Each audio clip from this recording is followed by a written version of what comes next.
Hi అండి, ఈరోజు వంట అయిపోయిందండి. ఈరోజు గురువారం కదా, వేడివేడిగా అన్నం వండేసామండి.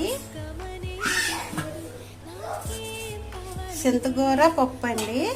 ఇది చాలా బాగుంటుంది. మనకి సీజన్ అప్పుడు దొరుకుతుంది కదండి. అప్పుడు ఏం చేయాలంటే తెచ్చి ఆరబెట్టుకుని ఉంచుకుంటే మనకి సంవత్సరం పొడుగు పనికి వస్తుందండి. చింతకూర పప్పు వండాము.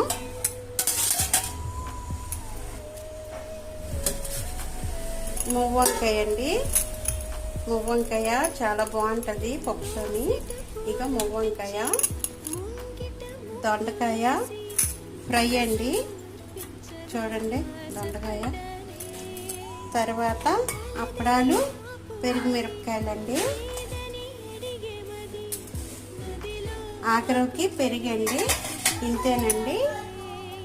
ఈ వీడియో నచ్చినట్టయితే ఒక చిన్న లైక్